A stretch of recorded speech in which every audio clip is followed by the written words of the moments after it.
So many people have a fear of the hospice, and to them it means end-of-life care. The biggest obstacle that the hospice has is the threshold. People are terrified of crossing that door. To step in here immediately will dispel a lot of fears because of the kind of building and the reception you get here from the staff, and there isn't anything frightening or clinical about the hospice.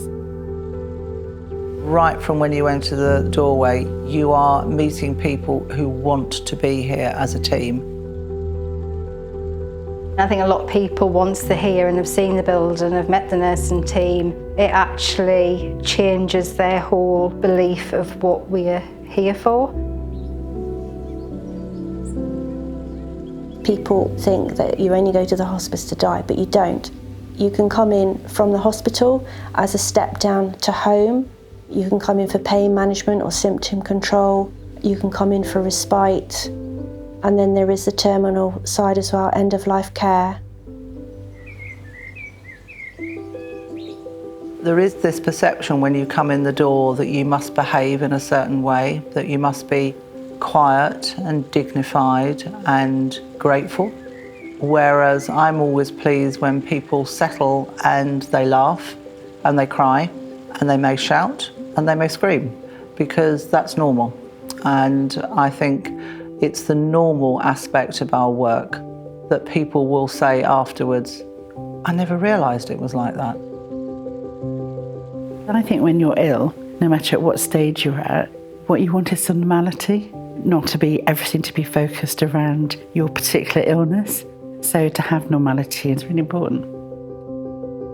The nurses have a lot more time to care, a lot more time to spend talking through people's anxieties and fears, talking through relatives' anxieties and fears.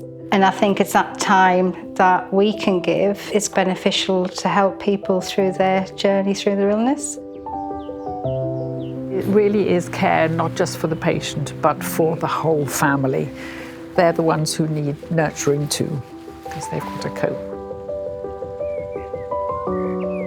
I think the garden has of equal importance as the internal space. It is outside living space and sometimes outside dying space that brings us all enormous joy. Patients, relatives, staff and volunteers, we all benefit from the mindfulness of a garden, the sounds, the sights, the smells. I had a patient once who said to me, I love to feel the garden on my face because it reminds me of how good it is to be alive.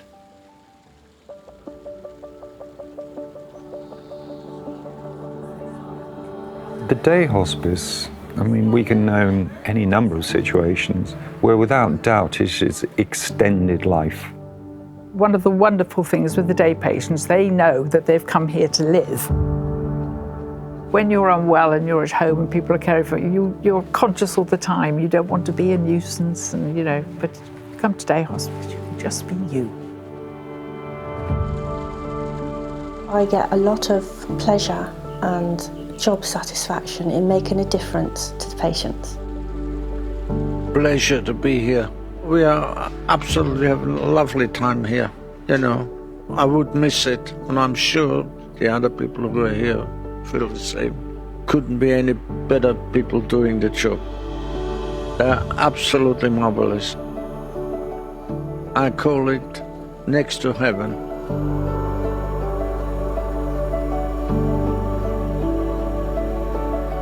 When we're all asked where we would like to die, nearly all of us would say in our own bed, surrounded by our family. But we know that that is not practical. So the nearest you can do it is a hospice, which actually is to provide as near as possible a home atmosphere. Some of the comments that we've had back are that we've developed happy memories, even through sad times. And a lot of people can take that away with them, because it's not about actually people who are going through a process of illness and dying. It's actually living with dying.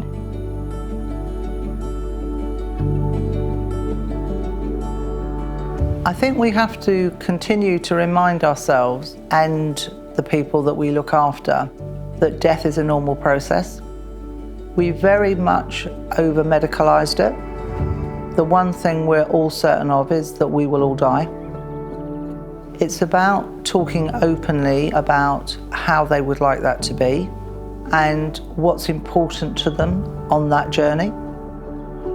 Those conversations are difficult, and you have to ask the questions at the right time so that you can try and make sure that you're meeting that patient's needs and not your own needs. So it's lovely to have patients talking quite loudly about their funerals, and they're quite inspiring. And it's nice to hear laughter around them as well. Those types of experiences, I think they're priceless. Also recognising if somebody doesn't want to talk about it. That doesn't mean they're not accepting it. That's their coping strategy for how they want to handle it. The hospice is a really special place. The doors are open to everybody at no cost. It's full of love, support, help. The garden is tranquil. There's laughter, there's tears, and it's just full of love. You can't put your finger on quite what it is, but it's just very, very special.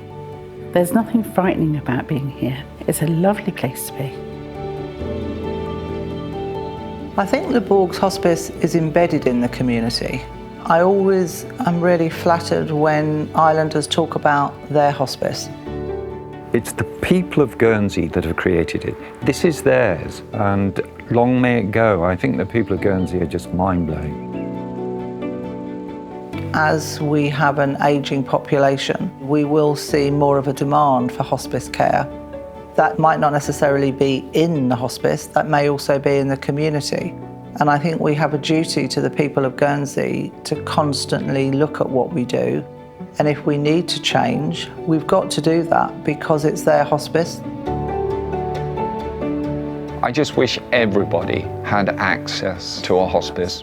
There's something very special, very warm, almost welcoming. You know, it sounds an odd thing to say, but it is the sort of care that we would all love to have.